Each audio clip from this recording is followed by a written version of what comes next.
El 12 de marzo de 1992, a las 3:30 de la madrugada, alguien llama a la puerta de una residencia en el exclusivo barrio de Fort Worth llamado Rivercrest. Es su vecino, el acomodado empresario Jack Koslow.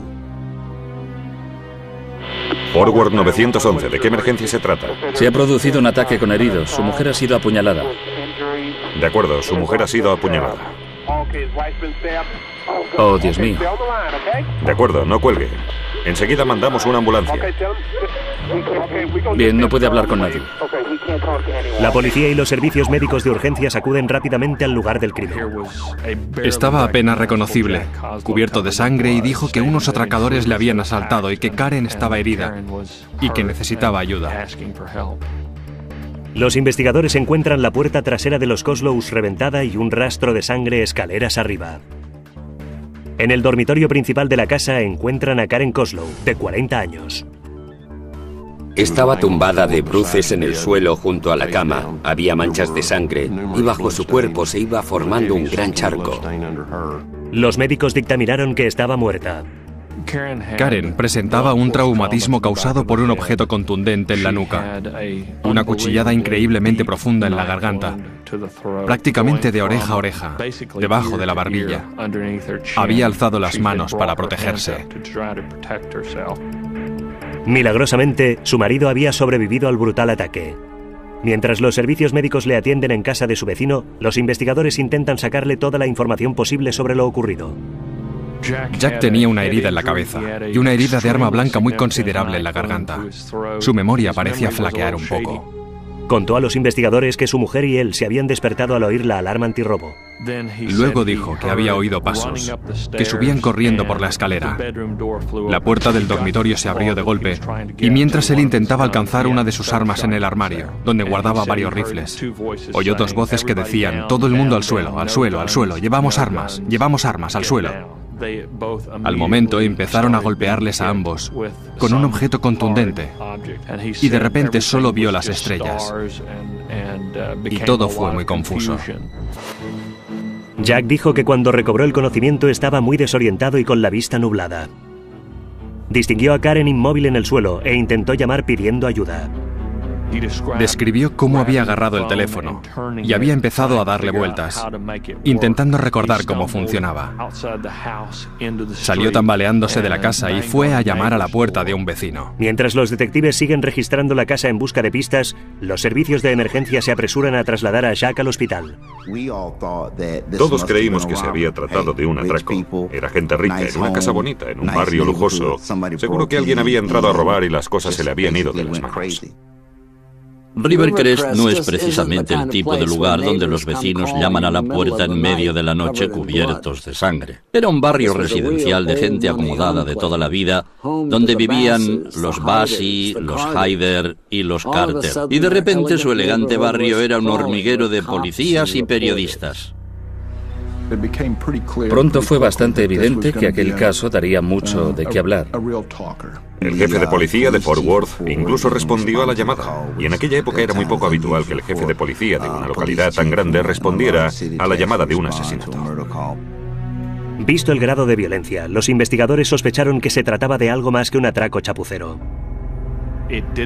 No parecía ser un atraco ni un robo, porque aunque la casa estuviera bastante revuelta, este no parecía ser el motivo principal del ataque.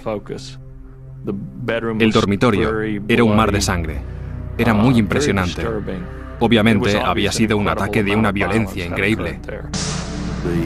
La puerta, que estaba cerrada con llave, había sido abierta de una patada. Se veía claramente la huella de un zapato en la puerta. La habían forzado. Había un monedero con su contenido desparramado cerca de la puerta del dormitorio. Manchas de sangre por toda la habitación. El pasillo estaba empapado de sangre. También había un cuchillo ensangrentado en el suelo. Pero al parecer, el asesino no había traído consigo el arma homicida. Alguien había rebuscado en la cómoda del señor Koslow con las manos ensangrentadas. Y en el primer cajón, los investigadores encontraron un cuchillo a juego. El más grande de los dos había sido obviamente sacado de la vaina y estaba tirado en el suelo del dormitorio, detrás del escritorio, cubierto de sangre, de manera que parecía plausible que el atacante hubiera utilizado el cuchillo del señor Koslow. Primero el dramático relato del ataque, y ahora su propia arma había sido aparentemente utilizada en el asesinato. Los inspectores empiezan a preguntarse si Jack les ha contado toda la historia. Había declarado que la alarma se había disparado, pero al preguntar a la empresa de seguridad, sus representantes declararon que no se había recibido ninguna señal de alarma. Cuando a la mañana siguiente los aspersores del césped se dispararon en el club de campo de Rivercrest, la policía empezaba a sospechar que fuera lo ocurrido a Karen Kozlow, tenía que haber sido un asunto interno.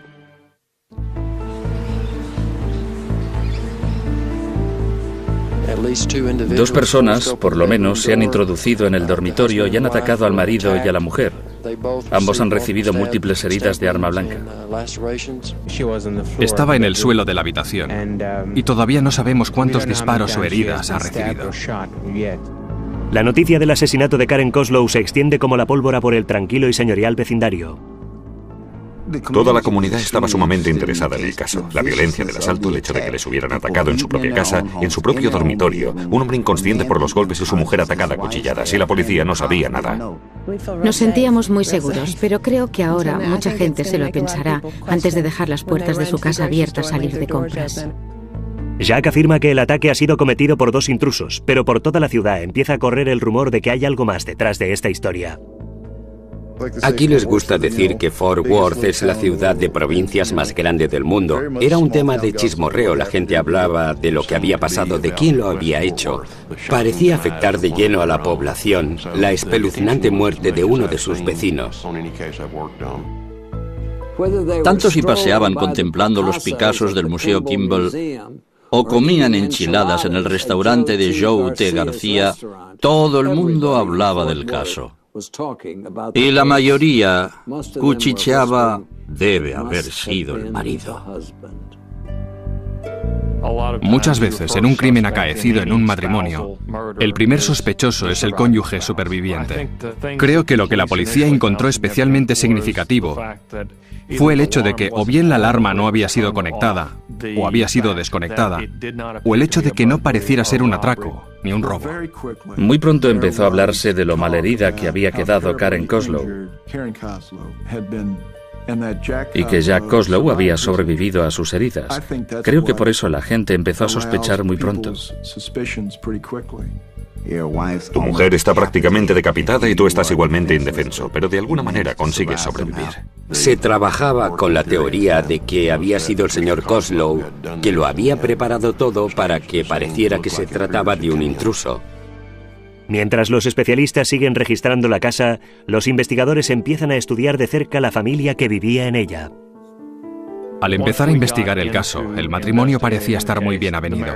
Un matrimonio sin grandes tensiones ni desdichas. La gente del barrio estaba convencida de que Jack y Karen Kozlow eran una pareja enamorada. Cuando aparecían en público no aparentaban en absoluto tener problemas matrimoniales ni infidelidades. Formaban una buena pareja. Jack Kozlow y Karen Courtney se conocieron en el Texas American Bank, donde trabajaban ambos a principios de los años 80. Karen, una chica bien, venía de una acomodada familia petrolera de Fort Worth y era conocida por su trabajo en las asociaciones benéficas y en la compañía de ballet local. Jack y ella se enamoraron y se casaron en 1983. Estaban muy bien integrados en el mundillo social. Eran muy conocidos en la supuesta élite social de Fort Worth. Pero Jack tenía un pasado que no podía dejar atrás. Un enconado divorcio unos años antes que había desembocado en unas tensas relaciones con su exmujer y su hija adolescente. Christy había sido adoptada. Sus padres, Paula y Jack Kozlow, se divorciaron cuando todavía era pequeña y las fricciones entre ambos hogares eran muy evidentes. Se trataban con mucho desprecio y desagrado. Contaba siempre a sus amigos más íntimos que Karen le caía mal, que se llevaban realmente fatal, y la culpaba a ella del deterioro de las relaciones con su padre. Jack intentaba tener contenta a su hija a cualquier precio.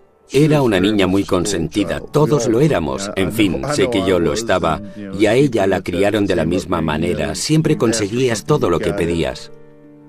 En casa de Christy había muy poca disciplina, por no decir ninguna. O sea que terminó siendo una niña muy mimada y consentida, como si siempre estuviera diciendo, me merezco más de lo que tengo. Pero una adolescente mimada no era el único problema de Jack. A principios de los 90 fue despedido de su trabajo en el banco. Empezó su propia empresa de consultoría, pero el dinero no entraba como antes. Se rumoreaba que quizás se tratara de un conflicto económico, un problema de dinero en la familia. Como Jack Koslow había perdido su empleo y Karen Koslow venía de una familia acomodada, la gente pensaba que quizás se tratara de cobrar algún seguro de vida o algo parecido, lo que había motivado aquel ataque. 3 días después del asesinato, todo Fort Worth acudió al funeral de Karen. Al parecer, Christie no pudo hacerle un hueco en su agenda, pero, sorpresa, sorpresa, su padre sí se presentó. Todas las cabezas se volvieron cuando entró por la puerta. La iglesia estaba abarrotada. Tanto Jack como Karen Koslow tenían cantidad de amigos. Entró en la iglesia herido con el cuello vendado. Y todo el mundo estaba pendiente de él, de Jack Koslow. De hecho, en su funeral también había investigadores que no le quitaban la vista de encima, porque se sospechaba que estaba involucrado de alguna manera. La gente se preguntaba cómo era posible que su mujer hubiera sido víctima de tamaña carnicería y él estuviera en suficiente buen estado para ir a la iglesia. Pero si Jack estaba fingiendo, la verdad es que lo hacía muy bien. Estaba muy pálido. Hacía muy mala cara, hasta tal punto que no le pregunté nada. Le dejé ir porque pensé que era el funeral de su mujer. Y fue entonces cuando empecé a pensar, quizá no sea él el culpable. La verdad es que estaba muy mal aquel día. Las heridas de Jack eran increíblemente graves. Tenía un corte muy profundo en la garganta, y aunque no fuera tan grave como la herida de cuchillo de Karen, el médico de urgencias dijo que le parecía increíble que el cuchillo se hubiera acercado tanto a la carótida sin tocarla. Las heridas en la nuca incluían algunas fracturas, incluso con algunos fragmentos óseos sueltos. De manera que me parecía imposible que pudieras hacerte una cosa así a ti mismo.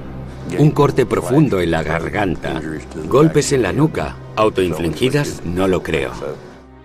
Pero a pesar de estas observaciones, la policía no puede eliminarle como sospechoso. Los investigadores habían estado tan seguros de que Jack Koslow era el culpable que incluso tenían una orden de arresto en su nombre.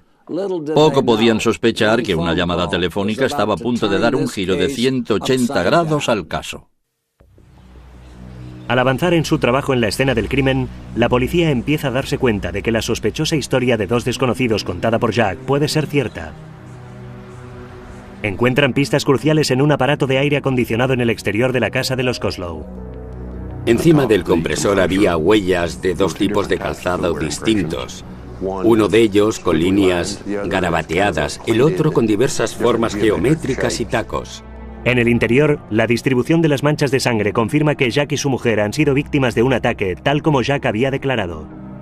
El dormitorio principal estaba sembrado de gotas de sangre procedentes de alguien que está muy cerca de este punto, justo aquí. Aquí está esta zona empapada de sangre al otro lado de la mesa, lo cual me indica que había 2 personas tumbadas en el suelo. Jack queda oficialmente descartado como sospechoso.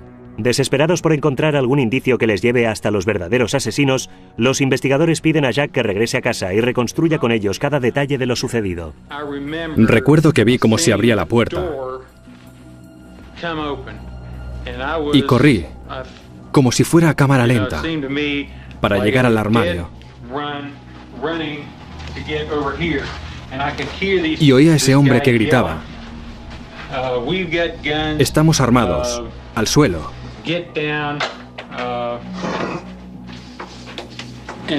Y recuerdo que luego me pegaron y pegaron y pegaron. Recuerdo que recobré el conocimiento y me acerqué a ella y supe enseguida. Supe que se estaba muriendo. Y recuerdo que estaba en el suelo a 4 patas. Y me senté y empecé a darle golpes a un objeto que creía ser el teléfono. Y recuerdo que empecé a darle vueltas para encontrar las teclas. y marcar el 911. Cuando crees que el marido ha matado a su mujer en la calle donde vives, te parece una tragedia, pero cuando te das cuenta de que hay dos asesinos que andan sueltos atacando al azar, entonces te quedas aterrorizado. No es de extrañar que los habitantes de Fort Worth temblaran de miedo. Además de la policía local que vigilaba en las calles, había vecinos tan ricos que contrataron sus propios servicios de seguridad privados. No era un barrio conocido por un alto índice de criminalidad. La publicidad genera rumores, genera suposiciones. Y si a todo ello le añades el elemento social, el hecho de que se tratara de una zona selecta, aquello fue la gota que colmó el vaso. La gente quería detenciones. Los vecinos querían saber que quienes fueran los autores estaban entre rejas y ellos estaban a salvo. A pesar del clamor público, la policía sigue sin tener ni idea de quién se introdujo en la casa ni del posible móvil para asesinar a los Koslow. Intentamos ir con mucho cuidado, asegurarnos de que sabíamos quién era el posible inductor del crimen y los autores materiales. Era una escena del crimen muy compleja y se requería ser muy competente para procesar toda la información y llegar a una decisión. Pero entonces, 12 días después del crimen, se recibe una sorprendente llamada en la jefatura de la policía. Había un mensaje según el cual un tal Paul Carrillo había llamado. El inspector le devolvió la llamada y pronto descubrió que se trataba de un joven que sabía muchas cosas sobre el asesinato. El inspector fue a verle y Paul Carrillo terminó entregándole una chaqueta manchada con sangre de los Koslow y una barra de hierro con la que les habían golpeado. Todo ello encajaba perfectamente con todo lo que la policía y la oficina del fiscal del distrito sabían sobre la escena del crimen. Carrillo afirmó que un amigo le había pedido que se deshiciera de aquellos objetos porque habían servido para cometer un asesinato. Dio el nombre de Jeff Dillingham, que hasta entonces no había aparecido para nada en la investigación. Pero Dillingham, que trabajaba en una tienda de vídeos tras haber terminado recientemente sus estudios secundarios, parecía ser un sospechoso muy improbable. Jeffrey Dillingham había sido un estudiante excelente. Tenía fama de ser muy buen chico. Dillingham estaba considerado como un buen empleado en su trabajo, nunca se había metido en problemas, todo el mundo le apreciaba y tenía la intención de hacer una carrera universitaria. No conocía a Jack ni a Karen Koslow y no tenía ningún motivo para desearles daño alguno. Jeffrey era ese factor desconocido, nadie sabía de veras quién era. ¿Qué tenía que ver un empleado de un club de vídeo con cara de niño con un brutal asesinato entre la élite social de la ciudad? La respuesta causó conmoción, incluso en un lugar como Texas. 2 semanas después del salvaje ataque sufrido por Jack y Karen Koslow, los agentes detuvieron a Jeffrey Dillingham y le confrontaron con la historia y las pruebas que su amigo Paul Carrillo les había dado. Ahora quisiera que empezaras a contarnos con tus propias palabras, a explicarnos exactamente qué ocurrió, todo lo que recuerdes. El detenido no tardó mucho en hacer una terrible confesión. Llegué en coche a casa de Karen. Salí del coche, rodeé la casa, subí al compresor del aire acondicionado y salté la valla. Me dirigí hacia la puerta de atrás y empecé a forzarla. La puerta empezó a ceder, empujé, se abrió de golpe. Subí corriendo al primer piso y abrí la puerta del dormitorio de una patada. La señora Koslow estaba acostada. El señor Koslow se lanzó hacia el armario. Le dije que volviera, que se tumbara en el suelo. Luego le dije a la señora Koslow que se tumbara en el suelo también. Golpeé al señor Koslow en la nuca, en el cuello, con la barra de hierro, y golpeé a la señora Koslow. Luego volví a pegarle al señor Koslow y la señora Koslow se puso a gritar. Entonces volví a pegarle a ella. Lo dijo con gran frialdad. Describió un detalle en particular, cuando golpeó a Karen Koslow en el cuello, con la barra de hierro. Empezó a gritar. ¿Empezó a gritar? Por eso le pegué, porque tenía miedo. ¿Y ella estaba tumbada de espaldas o de bruces? ¿Intentó levantarse? Como ya he dicho, le golpeé y ella se giró y entonces fue cuando le golpeé en la garganta. ¿Y entonces qué pasó cuando la golpeaste en la garganta? Entonces dejó de resistirse, dejó de luchar. Se quedó allí tumbada y murió. Me pareció una forma muy perturbadora de describir aquella muerte. Su voz no transmitía emoción alguna. Los inspectores presionan a Dillingham para que confiese el nombre de su cómplice. Fue Brian quien me sugirió robar en aquella casa. Así es como empezó todo. ¿Quién es Brian? Brian Salter. Tenía un plan para entrar en la casa del padre de su novia, porque, según decía, allí había $4 o $5,000 en efectivo. ¿Sabes quién es su novia? Christy Koslow. Inmediatamente se emitió una orden de detención contra Brian y Christy, y los dos fueron arrestados. Estaban juntos en un coche. La policía les cortó el paso, les detuvo y les llevó a comisaría. Mi papá y yo íbamos en el coche y Christy y Brian salieron de casa de Christy. Iban en el cochecito de Brian, pero justo cuando nosotros pasábamos, 3 o 4 coches policiales de incógnito les rodearon. Fue increíble. Mientras Christy y su novio veinteañero ingresan en la cárcel, Dillingham sigue con su conmocionante confesión. Tengo entendido que, según tú, fue Brian quien te habló de este tema, ¿verdad? Y te dio a entender que la idea venía de Christy. ¿Es eso cierto? Según lo que me dijo Brian, lo había pensado él, pero Christy estaba de acuerdo. Y a mí me iban a dar $1 millón por el trabajo. ¿De dónde saldría el dinero? ¿La herencia de Christy o qué? De la herencia que recibiría de Jack y Karen. Christy había convencido a Brian de que estaba en el testamento y que si ambos morían, todo el dinero de Karen pasaría a Jack y de Jack a ella. Tras un duro interrogatorio, el novio de Christy la acusa a ella. Afirma que ha sido Christy el cerebro del asesinato. Ella había dibujado un pequeño diagrama. Había escrito el código de la alarma. Había pasado con ellos ante la casa varias veces. Con las declaraciones de los chicos, los investigadores creen tener el caso resuelto y una segura condena para Christy. Pero ella empieza a dárselas de víctima. Todo empezó hace mucho tiempo. Él y yo empezamos a hablar de las cosas que ellos tenían en casa. Y luego él y sus amigos empezaron a decir, bueno, ¿y qué pasaría si esos dos desaparecieran? O sea que empezaron a meterme la idea en la cabeza. Se puso muy melodramática. Afirmó que no había tenido nunca la intención de llevarlo a cabo, que quizá había dicho alguna vez que deseaba su muerte, y quizá había dicho que entregaría mucho dinero a quien lo hiciera. Pero no lo decía en serio. No era más que una rabieta típica de adolescente. Solo le dije que todo sería más fácil si esos dos desaparecían. Sería más fácil para mí y para mi mamá, porque ellos dos nos habían hecho tanto daño durante los últimos 9 o 10 años. Y supongo que lo pensaba de veras cuando lo dije, pero no pensé que sucedería todo como acabó sucediendo. Creo que todo aquello no era real para mí. Y ya te diré yo lo que es real. Tu madrastra en su tumba y tu padre con la garganta abierta. Qué lástima que ninguno de los caros colegios privados a los que Christy acudió no le hubieran inculcado un poco de sentido común. Pero al parecer, aquella princesita solo se regía por sus propias reglas. Yo lo que digo es que un asesinato es un asesinato. Cada vez hay más adolescentes implicados en este tipo de casos.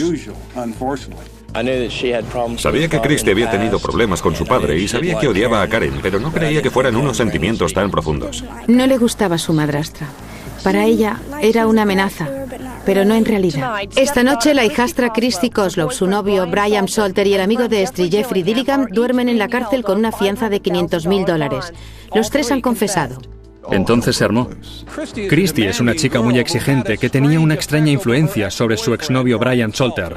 La fiscalía espera que la fecha del juicio se anuncie antes de un mes. De momento están detenidos en la cárcel del condado de Tarrant. La cosa se desmadró. Durante 2 semanas el asesinato había estado en boca de todo el mundo. Solo se hablaba del caso Koslow, pero de repente, cuando se supo quién lo había hecho, la conmoción fue todavía más extraordinaria. Nadie quería creer que unos chicos tan jóvenes pudieran ser responsables de algo semejante. La única persona que no parecía sorprendida era Jack Koslow.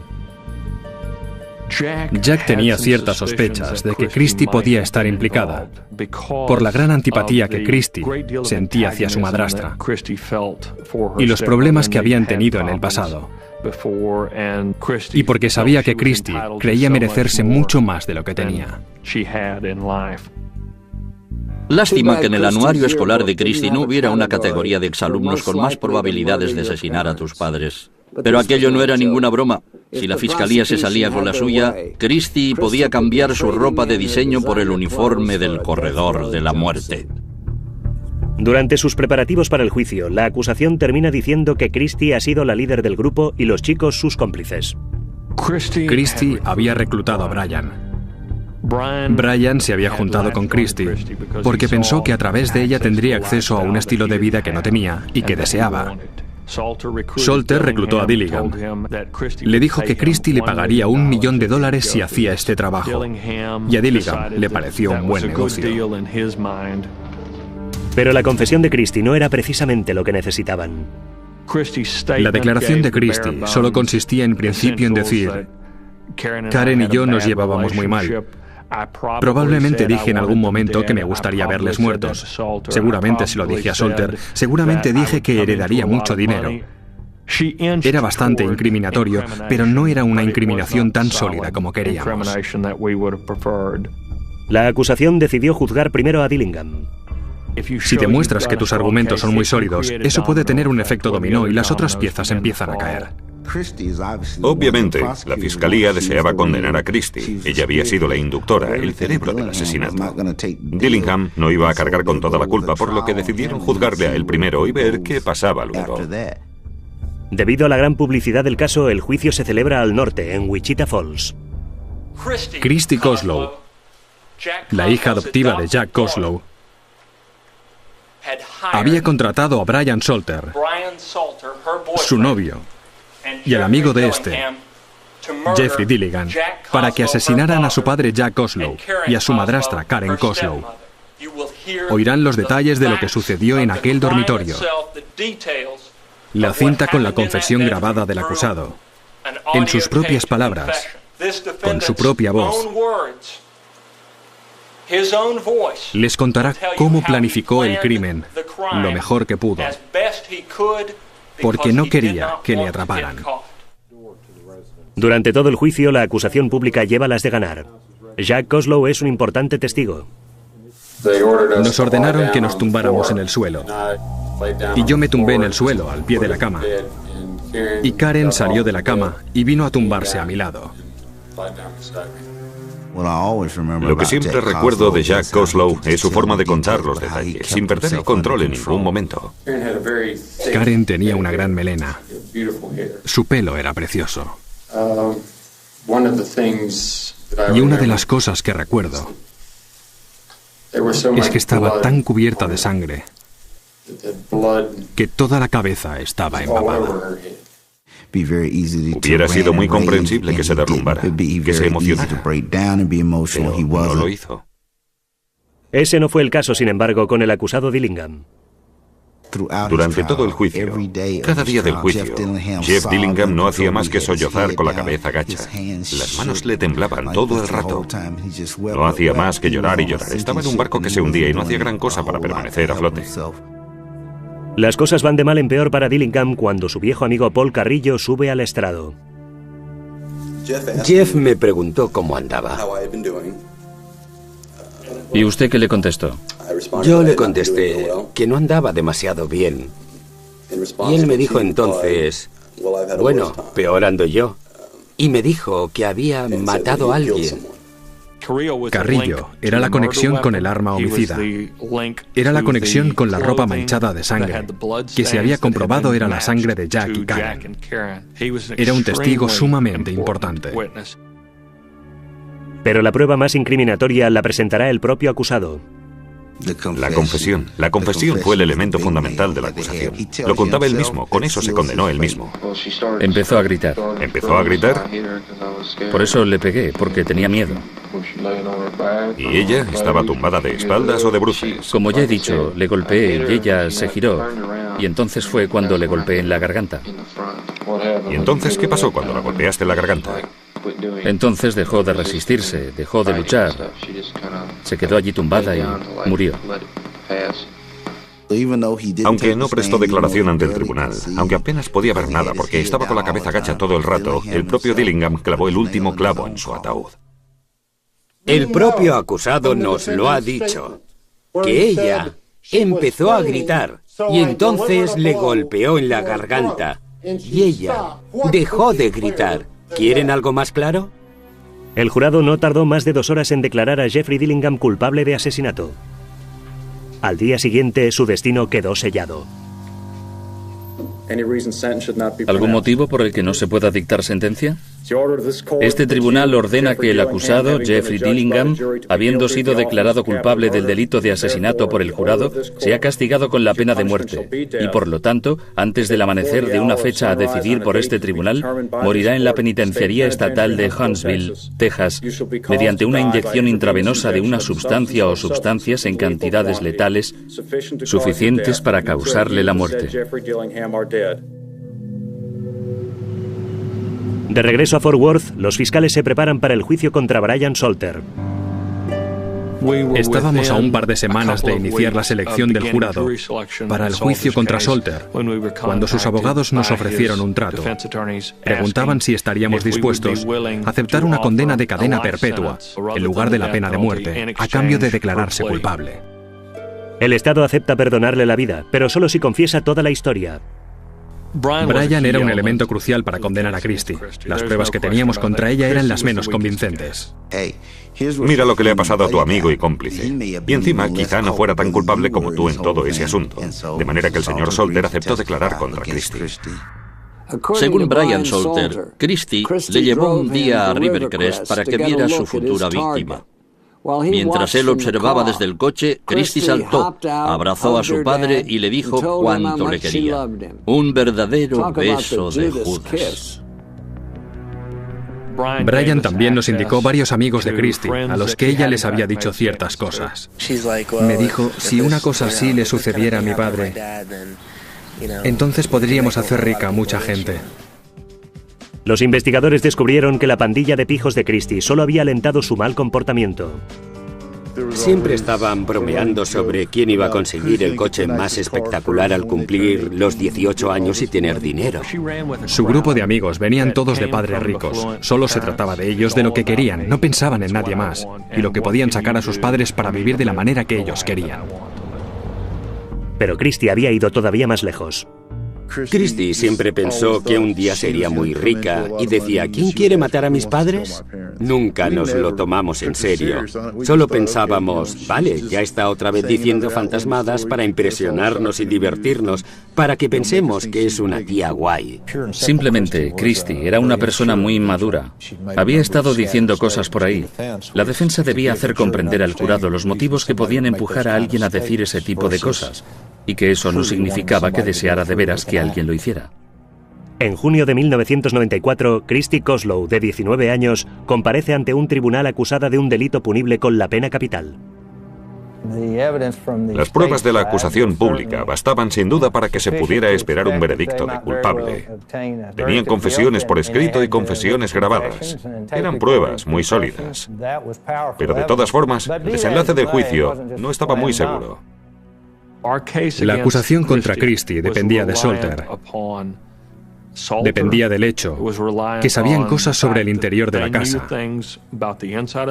Sabían dónde se guardaban las armas.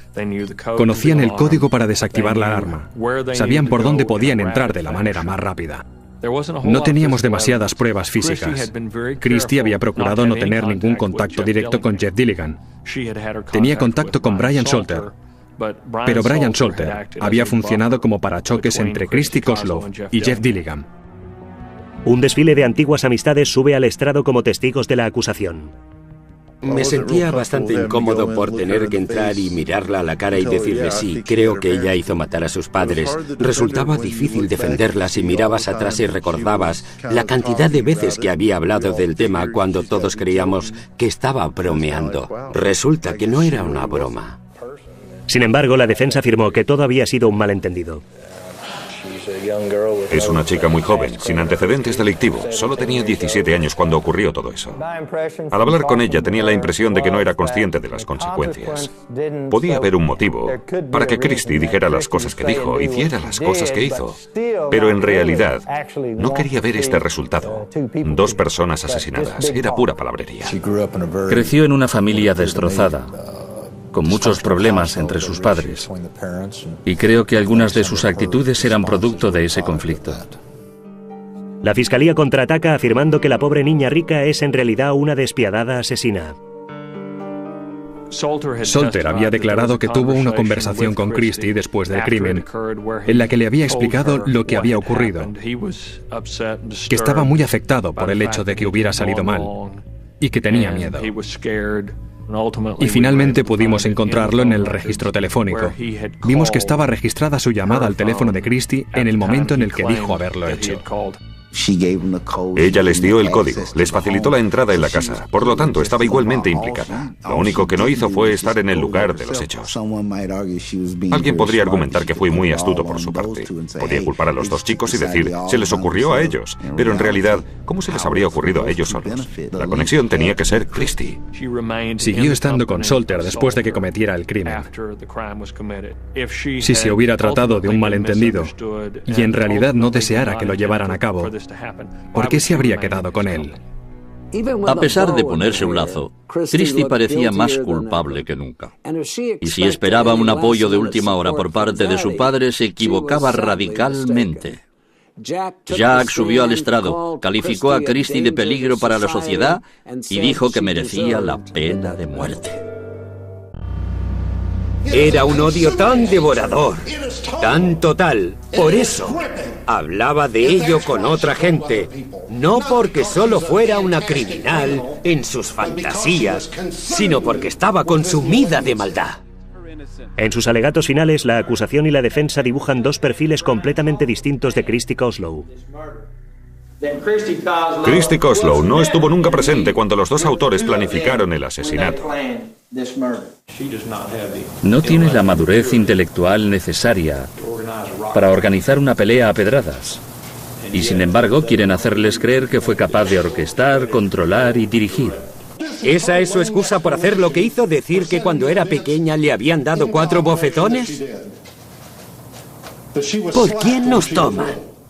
¿Por unos estúpidos? Tras 8 días escuchando a los testigos, el jurado se retira para deliberar. 3 horas después anuncian su veredicto. Este jurado declara a la acusada culpable de asesinato punible con la pena capital. Firmado H.L. Lang. No, yo no diría que ha sido una sorpresa en absoluto. Siempre he dicho que éramos optimistas, pero no estamos en absoluto sorprendidos por el veredicto. Christie estaba a la espera de que la sentencia decidiera su destino. Este tribunal dicta sentencia de cadena perpetua en la División Institucional del Departamento de Justicia Criminal de Texas. Que el sheriff de este condado entregue a la acusada al director de dicha institución para que cumpla su condena tal como estipula la ley. Por supuesto, la sentencia que se le impone es mejor que la pena de muerte, pero no es nada atractiva para nadie. Y allí estaba ella, con tan solo 19 años, y su vida a todos los efectos se había terminado. Es muy triste. Estaba seguro de que la condenarían a muerte. Fue todo un shock cuando vi que no la condenaban. Es terriblemente difícil para los miembros del jurado ver a una mujer tan joven, una adolescente en realidad, y condenarla a muerte. Sabían que no conseguirían una pena de muerte para Christie Coslow, lo sabían desde el principio. Me sabe muy mal por su padre, tener que declarar contra ella. Espero que en su corazón pueda perdonarla un poco. Opino que ha recibido su merecido. Vida o muerte, casi todas las personas involucradas en el caso solo quieren pasar página. Ha sido un caso muy largo. Ha sido un proceso muy largo. Me alegro de que se haya terminado. ¿Podría darnos su opinión sobre el resultado del juicio? Ningún comentario, por favor. ¿Quiere hacer alguna declaración? No puedo hablar con todos, todo está bien. Pero otros se preguntan si la historia de Christie no será un cuento con moraleja. Christie no era tonta. Sacaba malas notas. Apenas podía pasar de curso, pero era muy lista. Utilizaba su inteligencia para otras cosas. Creo que las cosas se torcieron del todo cuando sus padres se divorciaron. Si estás acostumbrado a salirte siempre con la tuya, no es muy difícil pasarse de rosca. No se llevaba muy bien con sus padres, pero bueno, con 16, 18 años, ¿quién lo hace? Quería ser una hija de papá y por el motivo que fuera, no lo era. El asesinato de los Koslow se recordará como uno de los crímenes más sonados. Tocó una fibra sensible. Una hija que se había vuelto contra sus padres y las horribles consecuencias de sus actos. Hizo que la gente pensara en sus propias familias y en lo afortunados que eran, por lo que les había ocurrido a los Koslow. En el año 2000, Jeffrey Dillingham fue ejecutado con una inyección letal. En cuanto a Christie, pues tampoco le tocó la lotería. Aparte del dinero necesario para estudiar, ni siquiera aparecía en el testamento. Lástima que no lo pidiera. Los familiares de Karen habrían pagado cualquier precio para poder tenerla en vida todavía. Dominic Dunne, para la televisión judicial.